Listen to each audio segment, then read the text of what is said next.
সম্মানিত ভাইয়েরা, আশুরার এই দিবসটি এই পৃথিবীর সবচাইতে নিকৃষ্টতম স্বৈরশাসক, পৃথিবীর সবচাইতে নিকৃষ্ট জালেম ফেরাউন, এই দিবসে তার পতন হয়েছিল এবং আল্লাহ তাআলা তার নবী মুসা আলাইহিস সালাম এবং তার উম্মতকে ফেরাউনের বিরুদ্ধে এই দিনে নাজাত দিয়েছিলেন বলে ঐতিহাসিকভাবে আশুরার এই দিনটি অত্যন্ত তাৎপর্যপূর্ণ।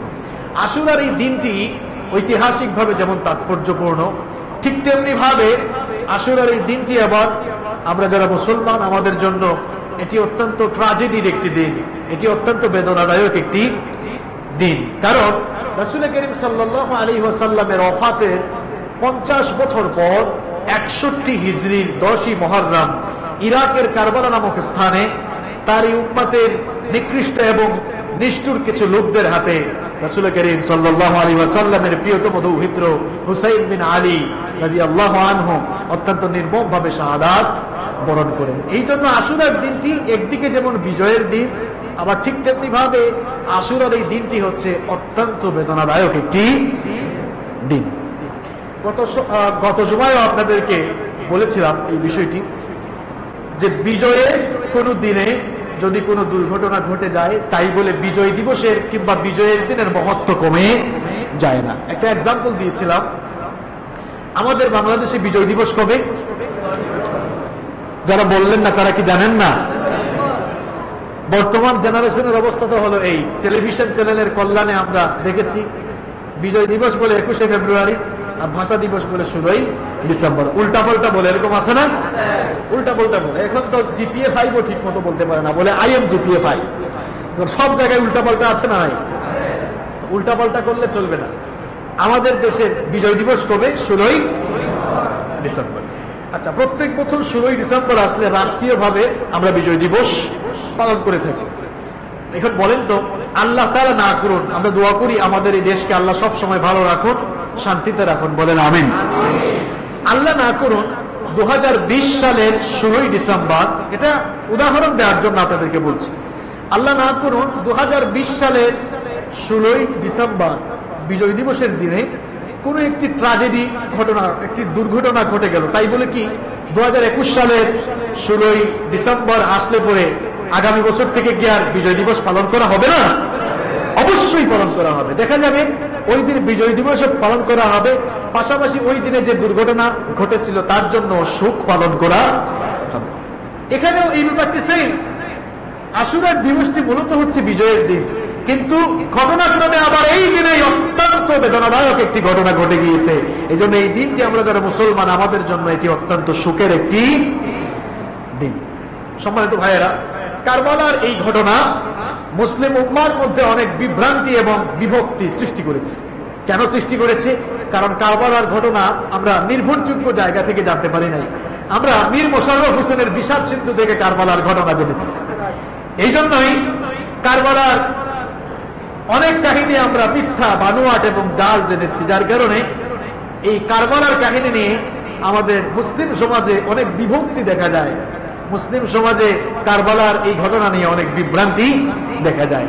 কারবালার এই ঘটনাকে কেন্দ্র করে অনেক মিথ্যা, বানোয়াট এবং ভিত্তিহীন বর্ণনাও ছড়িয়ে দেওয়া হয়েছে, যার কারণেই আমরা আমাদের মুসলিম সমাজে বিভ্রান্তি এবং অনৈক্য লক্ষ্য করছি। প্রিয় ভাইয়েরা, আজকের এই আলোচনায় আমরা নির্ভরযোগ্য তথ্যসূত্রের আলোকে কারবালার প্রকৃত ঘটনা জানার চেষ্টা করব ইনশাআল্লাহ। কারবালার ঘটনা আলোচনার পূর্বে আমরা এর প্রেক্ষাপট, ইতিহাসটা খুব ভালো করে জেনে নিব আগে ইনশাআল্লাহ। প্রিয় ভাইয়েরা, একটু মনোযোগ দিয়ে শুনেন। রাসূল করিম সাল্লাল্লাহু আলাইহি ওয়াসাল্লামের আগমনের সময় সমগ্র বিশ্বের রাষ্ট্রীয় ব্যবস্থাপনা ছিল মূলত বংশতান্ত্রিক, গোত্রভিত্তিক শাসন ব্যবস্থা ছিল। এক একটি বংশ কিংবা এক একটি জনপদকে এক একজন শাসক পরিচালনা করতেন। এরা যখন মৃত্যুবরণ করত, দেখা যেত বংশ পরম্পরায় তাদের উত্তরাধিকাররাই আবার ওই জনপদকে কিংবা ওই গোষ্ঠীকে শাসন করছে। যখনই তাদের বংশধররা ক্ষমতা লাভ করত, তখন তাদের রাষ্ট্রের অন্যান্য ধন সম্পদের মতো রাষ্ট্রেরও মালিকানা তারা লাভ করত। শাসক নির্বাচনের কোনো ক্ষমতা জনগণের মধ্যে ছিল না, বংশ পরম্পরা এভাবে শাসক চলে আসতো। এই পৃথিবীর বুকে রাসূল করিম সাল্লাল্লাহু আলাইহি ওয়াসাল্লাম সর্বপ্রথম একটি আধুনিক জনগণতান্ত্রিক এবং পরামর্শ ভিত্তিক রাষ্ট্র ব্যবস্থা প্রবর্তন করলেন, যেই রাষ্ট্র ব্যবস্থার দুইটি বিশেষ বৈশিষ্ট্য ছিল। শুনতেছেন আপনারা? কারবালার ঘটনায় যাওয়ার আগে একটা সংক্ষিপ্ত ভূমিকা দিচ্ছি, এটা সকলের জানা দরকার। কারবালার ঘটনা ঘটার আগে কি হয়েছে এটা ভালো করে শুনে। যখন বিশ্বনবীর আগমনের সময় কিংবা তার আগমনের পূর্বে গোটা দুনিয়ায় বংশতান্ত্রিক শাসন ব্যবস্থা চলছে, এই পৃথিবীর বুকে সর্বপ্রথম বিশ্বনবী সাল্লাল্লাহু আলাইহি ওয়াসাল্লাম একটি আধুনিক জনগণতান্ত্রিক এবং পরামর্শ ভিত্তিক রাষ্ট্র ব্যবস্থার প্রবর্তন করলেন, যেই রাষ্ট্র ব্যবস্থার দুটি বিশেষ বৈশিষ্ট্য ছিল। নাম্বার ওয়ান, এক নম্বর বৈশিষ্ট্য ছিল রাষ্ট্রের শাসক এবং জনগণের মধ্যে সম্পর্ক থাকবে সেবক এবং জনগণ হিসাবে, মালিক কিংবা জনগণের সম্পর্ক থাকবে না। অর্থাৎ যারা শাসন করবেন তারা দেশের মালিক থাকবেন না, বরং তারা থাকবেন জনগণের সেবক, তারা সেবক হয়েই জনগণের সেবা করবেন। আর দ্বিতীয় বৈশিষ্ট্য ছিল যে রাষ্ট্রকে শাসন করার জন্য রাষ্ট্রপ্রধান কিংবা শাসক নির্বাচন করবেন জনগণ, অর্থাৎ জনগণ তাদের পছন্দ মতো তাদের পরামর্শের ভিত্তিতেই তারা শাসককে নির্বাচন করবেন। বিশ্বনবী সাল্লাল্লাহু আলাইহি ওয়াসাল্লামের প্রবর্তিত শাসন ব্যবস্থার এই দুটি বিশেষ বৈশিষ্ট্য ছিল। এই ব্যবস্থার আওতায় রাসূল করিম সাল্লাল্লাহু আলাইহি ওয়াসাল্লামের ইন্তেকালের পূর্বে তিনি কাউকে মনোনয়ন দিয়ে যান নাই, বরং মনোনয়ন না দিয়ে উম্মতকে সরাসরি নির্বাচনের মুখোমুখি রেখে যান। বিশ্বনবী সাল্লাল্লাহু আলাইহি ওয়াসাল্লাম যখন দুনিয়া থেকে বিদায় নিলেন, তখন বিশ্বনবী সাল্লাল্লাহু আলাইহি ওয়াসাল্লামের স্থলাভিষিক্ত হয়ে খেলাফতের দায়িত্ব কে পালন করবে এই নিয়ে আলোচনার জন্য সাহাবায়ে কেরাম রাদিয়াল্লাহু তাআলা আলাইহিম আজমাইন তারা সাকিফা নামক স্থানে একত্রিত হয়ে পরামর্শ শুরু করলেন, মিটিং শুরু করলেন। 3 দিন পর্যন্ত মিটিং চলবে, 3 দিন পর্যন্ত মিটিং চললো। ইসলাম বিরোধী নাস্তিক মুরতাদরা এই ক্ষেত্রে তারা একটা কথা বলে যে মুসলমানরা এতই ক্ষমতা লিপ্সু, তারা ক্ষমতা লাভের জন্য তাদের নবীকে কবর দেয় নাই, নবীকে কবর না দিয়ে তারা 3 দিন পর্যন্ত মিটিং করেছে।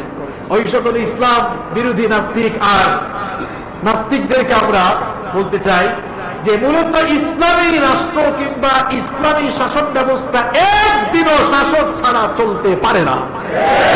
এই জন্যই বিশ্বনবীকে রেখেই সাহাবায়ে কেরাম পরামর্শের ভিত্তিতেই বিশ্বনবীর স্থলাভিষিক্ত হওয়া জায়গায় আবু বকর রাদিয়াল্লাহু আনহুকে খলিফা হিসাবে নির্বাচিত করেছিলেন। সাহাবায়ে কেরাম পরামর্শ এবং ঐক্যমতের ভিত্তিতে সাইয়েদনা আবু বকর রাদিয়াল্লাহু আনহুকে খেলাফতের দায়িত্ব সুপর্দ করলেন। আবু বকর রাদিয়াল্লাহু আনহু 11 হিজরি থেকে 13 হিজরি পর্যন্ত খেলাফতের দায়িত্ব পালন করলেন। আবু বকর রাদিয়াল্লাহু আনহু খেলাফতের দায়িত্বকালীন সময়ে তিনি সাহাবায়ে কেরাম এবং মজলিসে শুরার সদস্যদের সাথে পরামর্শ করে সাইয়েদনা ওমর ইবনুল খাত্তাব রাদিয়াল্লাহু আনহুকে তার পরবর্তী খলিফা হিসাবে মনোনয়ন দিয়ে যান। এরপরে আবু বকর রাদিয়াল্লাহু আনহু দুনিয়া থেকে চলে যাওয়ার পরে সাহাবায়ে কেরাম এবার পরামর্শের ভিত্তিতেই ঐক্যমতের ভিত্তিতেই ওমর ইবনুল খাত্তাব রাদিয়াল্লাহু আনহুর হাতে বায়াত সম্পন্ন করেন। ওমর ইবনুল খাত্তাব রাদিয়াল্লাহু আনহু তিনি নিজে তাকে খলিফা হিসাবে দাবি করেন নাই কিংবা জনগণের উপরে তাকে চাপিয়ে দেন নাই, বরং জনগণই তাদের পছন্দ মতো পরামর্শ এবং ঐক্যমতের ভিত্তিতেই সাইয়েদনা ওমর ইবনুল খাত্তাব রাদিয়াল্লাহু আনহুকে খলিফা নির্বাচিত করেছিলেন এবং তার হাতে বায়াত গ্রহণ করেছিলেন। সাইয়েদনা ওমর ইবনুল খাত্তাব রাদিয়াল্লাহু আনহু তিনি 23 থেকে 35 হিজরি পর্যন্ত প্রায় 12 বছর খেলাফতের দায়িত্ব একটানা পালন করেন। সম্মানিত মুসল্লিয়ানে কেরাম, ওমর রাদিয়াল্লাহু আনহু 13 হিজরি থেকে 23 বছর পর্যন্ত 13 থেকে 23 বছর পর্যন্ত এই 10 বছর তিনি খেলাফতের দায়িত্ব পালন করলেন। ওমর ইবনুল খাত্তাব রাদিয়াল্লাহু আনহু তার ইন্তেকালের আগে তিনি 6 সদস্যের একটি কমিটিকে মনোনয়ন দিয়ে যান, যাতে করে তারা জনগণের সঙ্গে পরামর্শ করে তার মৃত্যুর পরে, তার ইন্তেকালের পরে তারা যেন একজন শাসক নির্বাচিত করতে পারে।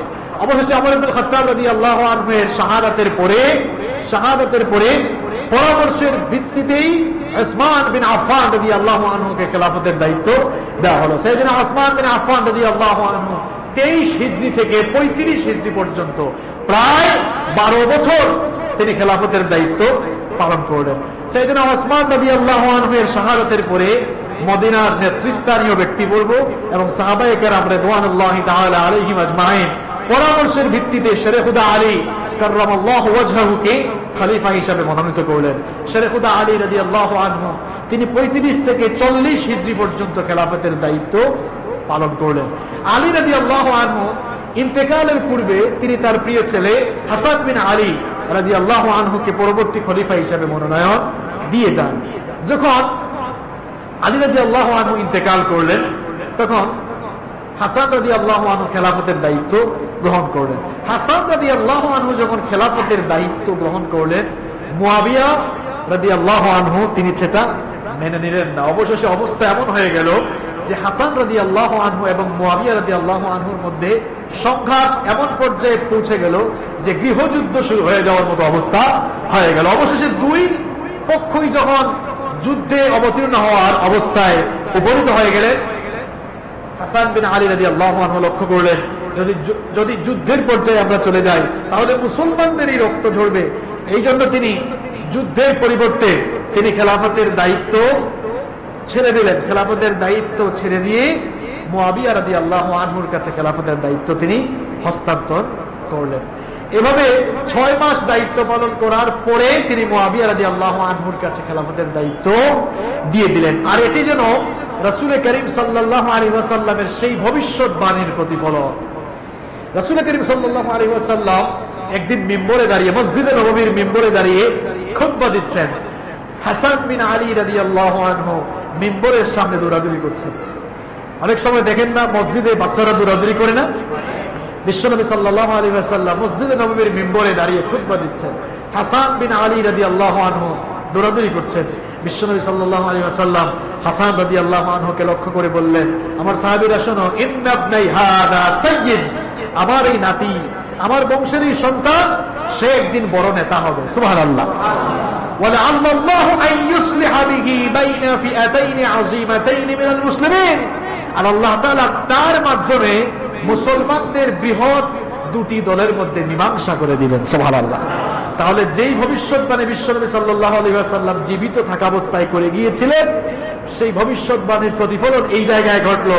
হাসান রাদিয়াল্লাহু আনহু লক্ষ্য করলেন যে যদি আমি এই গৃহযুদ্ধ না থামাই তাহলে মুসলমানদের রক্তপাত ঘটবে। এই জন্য খেলাফতের দায়িত্ব তিনি ছেড়ে দিলেন, আর খেলাফতের দায়িত্ব সন্ধি করে, চুক্তি করে তিনি মুয়াবিয়া রাদিয়াল্লাহু আনহুর কাছে হস্তান্তর করলেন। লক্ষ্য করে নেওয়া, মুয়াবিয়া রাদিয়াল্লাহু আনহু 20 বছর খেলাফতের দায়িত্ব পালন করলেন। 20 বছর রাষ্ট্র পরিচালনা করার পর 60 হিজরি সালে তিনি ইন্তেকাল করলেন। তিনি তার ইন্তেকালের পূর্বে রাজনৈতিক এবং সামাজিক নেতৃবৃন্দের সাথে পরামর্শ করে তিনি তার পুত্র ইয়াজিদকে পরবর্তী শাসক হিসেবে মনোনয়ন দিয়ে যান। তার মৃত্যুর পরে ইয়াজিদ যখন খেলাফত দাবি করেন, তৎকালীন মুসলিম রাষ্ট্রের অধিকাংশ এলাকার মানুষই ইয়াজিদের খেলাফত মেনে নেন। কিন্তু মদিনার অনেক মানুষ, ইরাকের অনেক মানুষ, বিশেষ করে ইরাকের কুফাবাসী ইয়াজিদের খেলাফত তারা মেনে নেয় নাই। মদিনার অনেক মানুষ খেলাফত মেনে নেয় নাই। আল্লাহ রাসূলের অনেক সাহাবীরাও ইয়াজিদের খেলাফত মেনে নেন নাই।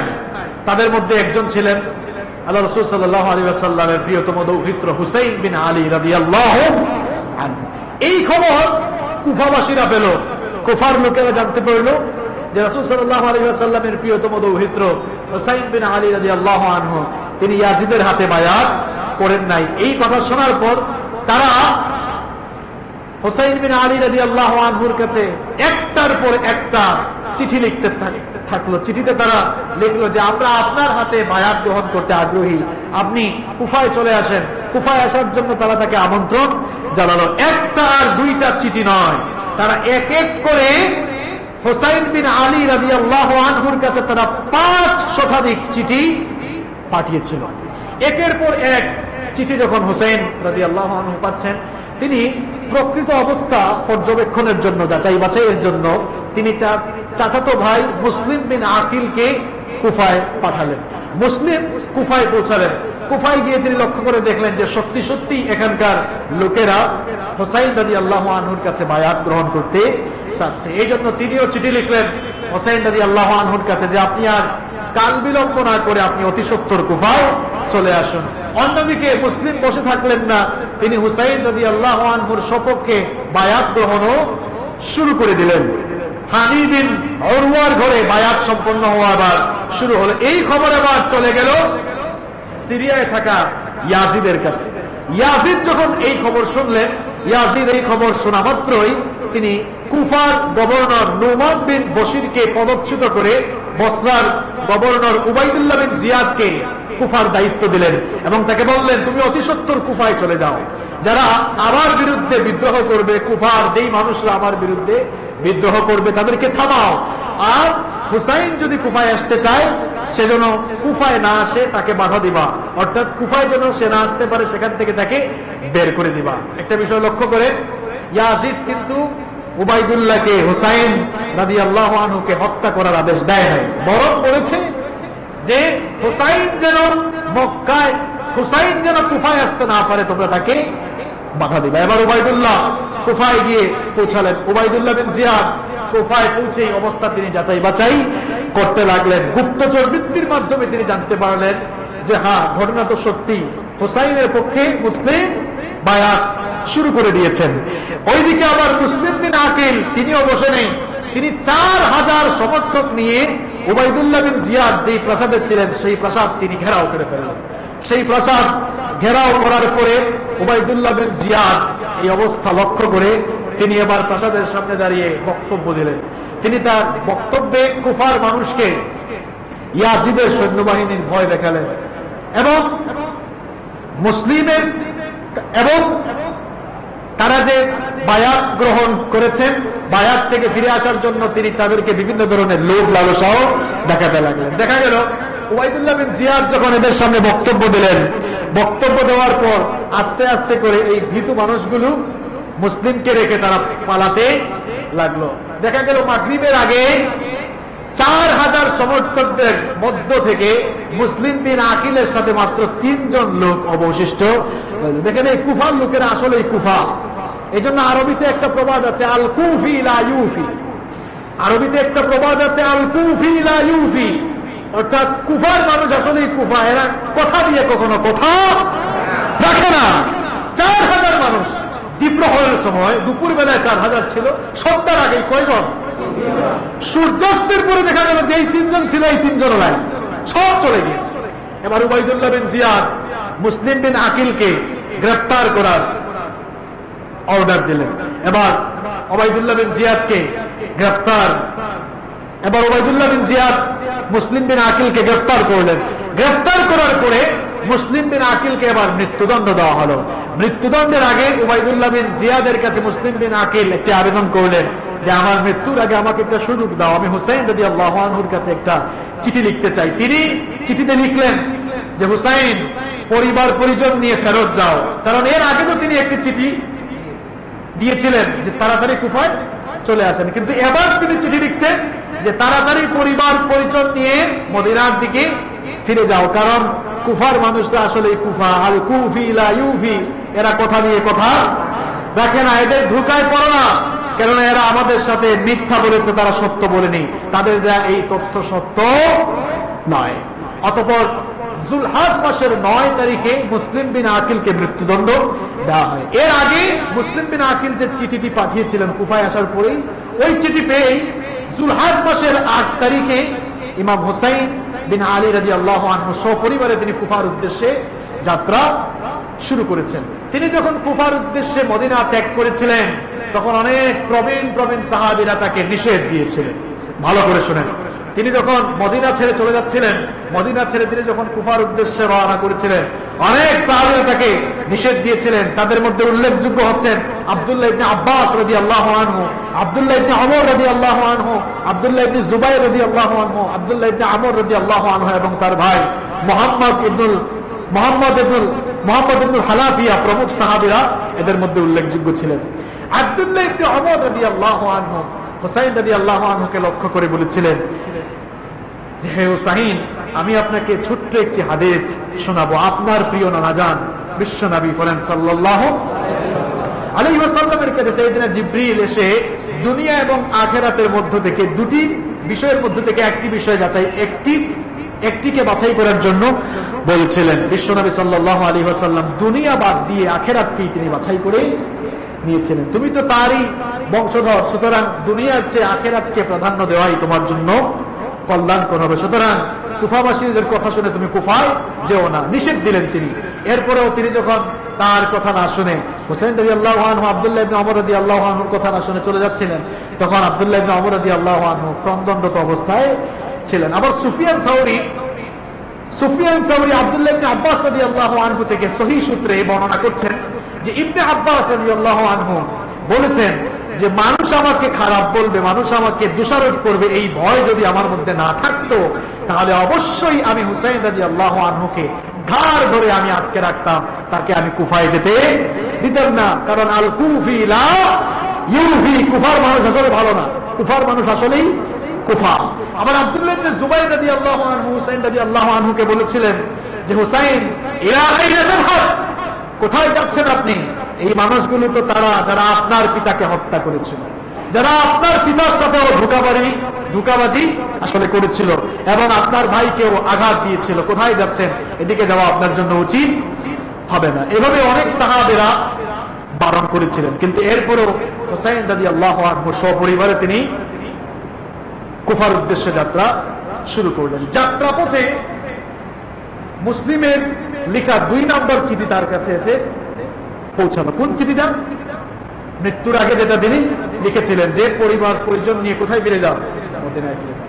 এই চিঠি তিনি যখন পেলেন তখন তিনি কুফার রাস্তা চেঞ্জ করে তিনি এবার সিরিয়ার উদ্দেশ্যে যাত্রা শুরু করলেন। উদ্দেশ্য হচ্ছে সিরিয়ায় গিয়ে তিনি ইয়াজিদের সাথে দেখা করবেন। তিনি যখন সিরিয়ার উদ্দেশ্যে যাত্রা শুরু করছেন, কারবালা নামক স্থানে যাওয়ার পরেই উবাইদুল্লাহর সৈন্যরা এবার হুসাইন রাদিয়াল্লাহু আনহু এবং তার সাথে থাকা সাথীদেরকে এসে ঘিরে ফেললো। হুসাইন রাদিয়াল্লাহু আনহু যখন লক্ষ্য করলেন উবাইদুল্লাহ সেনাবাহিনী তাকে ঘিরে ফেলছে, তিনি তখন তাদেরকে বললেন যে, দেখো, আমি তো এখানে তোমাদের সাথে যুদ্ধ করার জন্য আসি নাই, আমি তোমাদের সাথে যুদ্ধ করার জন্য সৈন্যবাহিনীও আসি নাই। আমি তোমাদেরকে 3টি প্রস্তাব আমি করছি, তোমরা হয় আমাকে ইয়াজিদের কাছে যেতে দাও। কারণ তিনি জানতেন ইয়াজিদের কাছে গেলে ইয়াজিদ কখনো তাকে হত্যা করবেন না। তিনি চাচ্ছিলেন ইয়াজিদের সাথে গিয়ে ব্যাপারটি ভালো করে বোঝাপড়া করার জন্য। 1 নম্বর প্রস্তাব ছিল আমাকে ইয়াজিদের সাথে দেখা করার সুযোগ দাও, ইয়াজিদের কাছে যেতে দাও। 2 নম্বর প্রস্তাব দিলেন অথবা তোমরা আমাকে মদিনায় ফেরত দিতে দাও। 3 নম্বর প্রস্তাব দিলেন অথবা তোমরা আমাকে একটা সীমান্ত এলাকায় যেতে দাও, সেখানে গিয়ে আমি বাকি জীবন কাফেরদের সাথে জিহাদ করে আমি আমার বাকি জীবন কাটিয়ে দিব। উবাইদুল্লাহ বিন জিয়াদ প্রথমে এই প্রস্তাবকে প্রায় মেনে নেওয়ার উপক্রম হয়ে যাচ্ছিল এমন অবস্থা, কিন্তু তার সৈন্যবাহিনীতে থাকা এক নিকৃষ্ট লোক যার নাম ছিল শিমার বিন জুল জাওশান, সে তখন উবাইদুল্লাহকে প্ররোচিত করলো। উবাইদুল্লাহকে বলল, উবাইদুল্লাহ, হাতের কাছে এত বড় সুযোগ পাইয়া এই সুযোগকে তো মিস করা উচিত হবে না, নতুবা ডিমোশন হবে। যদি প্রমোশন চাও তাহলে সুযোগকে কাজে লাগাও। এবার উবাইদুল্লাহ বিন জিয়াদ শিমার বিন জুল জাওশান এর কথায় প্ররোচিত হয় অর্ডার করলো হুসাইন রাদিয়াল্লাহু আনহু এবং তার সাথে থাকা সকল সাথীদেরকে হত্যা করে ফেলার অর্ডার সে দিল। আশুরার দিন সকাল থেকেই উবাইদুল্লাহর বাহিনী হুসাইন রাদিয়াল্লাহু আনহু এর সাথীদের উপরে এবার আক্রমণ চালাতে শুরু করলো। এমনকি অবস্থা এমন হয়ে গেল যে পার্শ্ববর্তী নদী থেকে পানি গ্রহণেও তারা তাদেরকে বাধা দিতে শুরু করলো। সৈন্য সংখ্যার দিক থেকে হুসাইনের সাথী ও ইয়াজিদের সৈনিকদের মধ্যে একটা বিরাট ব্যবধান ছিল, যার কারণে দেখা গেল যে ইয়াজিদের বাহিনী অর্থাৎ উবাইদুল্লাহর সৈন্যবাহিনী যখন আক্রমণ করলো, তখন হুসাইন রাদিয়াল্লাহু আনহুর সাথে থাকা সকল সাথীরাই এক এক করে শাহাদাত বরণ করলেন। শেষ পর্যন্ত হুসাইন বিন আলী রাদিয়াল্লাহু আনহু তিনি সিংহ শাবকের মতো শেষ নিঃশ্বাস পর্যন্ত তিনি বীরত্বের সাথে লড়াই করলেন।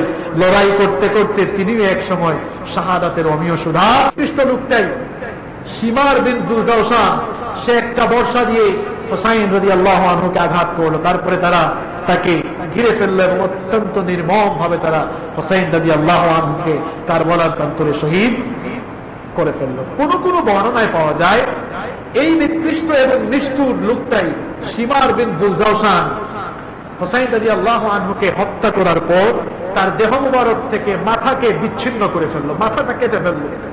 মাথাটা কেটে ফেলার পর উবাইদুল্লাহর সামনে মাথাটা রাখা হলো। এবার উবাইদুল্লাহ সেই মাথাকে একটা থালার মধ্যে, ফাতহুল বারির মধ্যে এটি বর্ণিত হয়েছে, ফাতহুল বারির মধ্যে এটি বর্ণিত হয়েছে। উবাইদুল্লাহ এবার মাথা মুবারককে, হুসাইন রাদিয়াল্লাহু আনহুর মাথা মুবারককে একটি থালার উপরে রাখলো। একটি থালার মধ্যে রেখে একটি কাঠি দিল, কাঠি হাতে নিয়ে এবার নাকের ভেতর দিয়ে কাঠিটা ঢুকিয়ে মস্তককে নড়াচড়া করা শুরু করলো। বিশ্বনবীর সাহাবী আনাস রাদিয়াল্লাহু আনহু সেখানে উপস্থিত ছিলেন। ব্যাপারটি তিনি বরদাস্ত করলেন না। তিনি এই অবস্থা দেখে বললেন, তিনি উবাইদুল্লাহকে ধমক দিলেন, উবাইদুল্লাহ যা করেছো এতক্ষণ কিচ্ছু বলে নাই,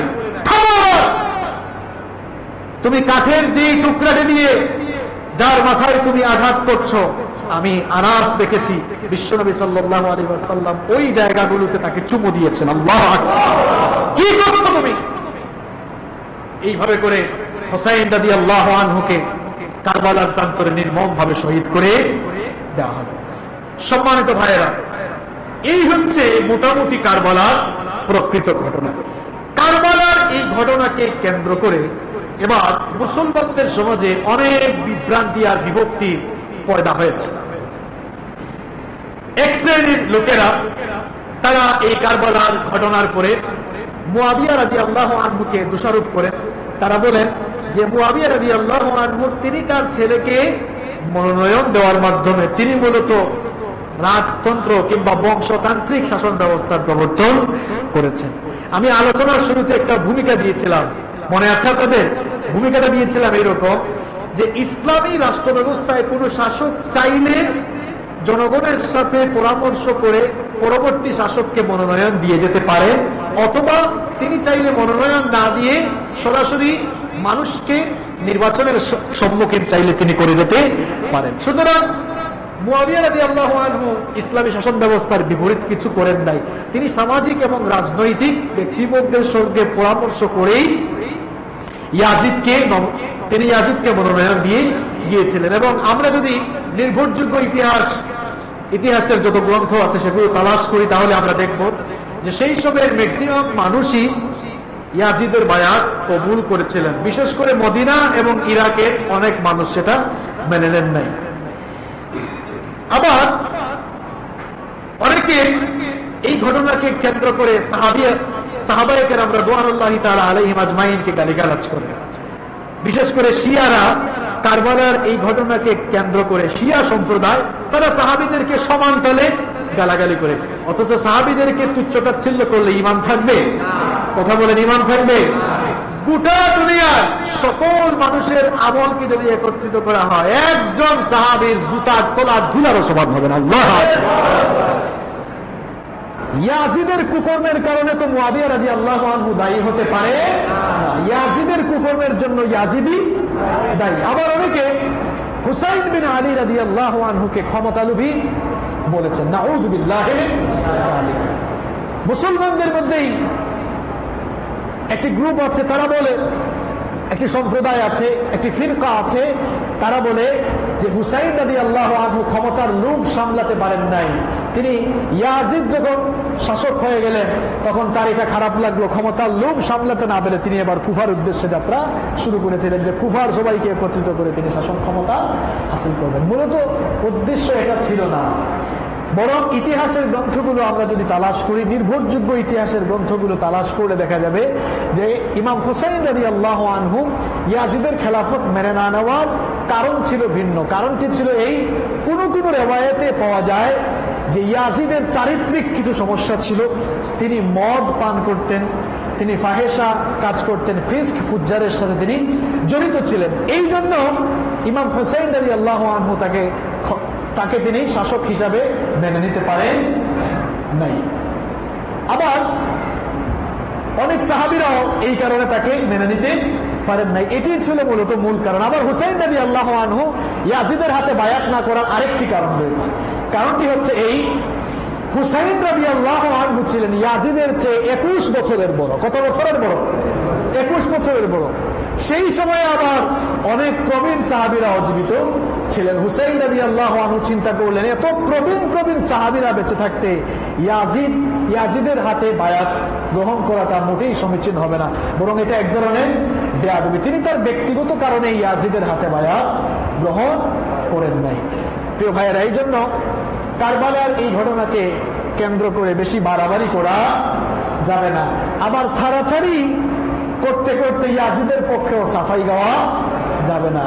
কেউ কেউ আবার ইতিহাসের বিভিন্ন সূত্র এনে বলেন যে ইয়াজিদ তো হত্যা করতে চায় নাই, বরং ইয়াজিদের সামনে যখন হুসাইন রাদিয়াল্লাহু আনহুর মস্তক গেল তখন ইয়াজিদ নেকি কান্না করেছিল, আফসোস করেছিল যে আমি তো তাকে হত্যা করতে আদেশ দেয় না। যদি তাই হতো তাহলে হুসাইন রাদিয়াল্লাহু আনহুর হত্যাকাণ্ডের সাথে যারা জড়িত তাদের বিরুদ্ধে ইয়াজিদ ব্যবস্থা কেন নেয় নাই, সেই একটা প্রশ্ন কিন্তু এখানে থেকেই যায়, ঠিক কিনা? সে কিন্তু কারো বিরুদ্ধে ব্যবস্থা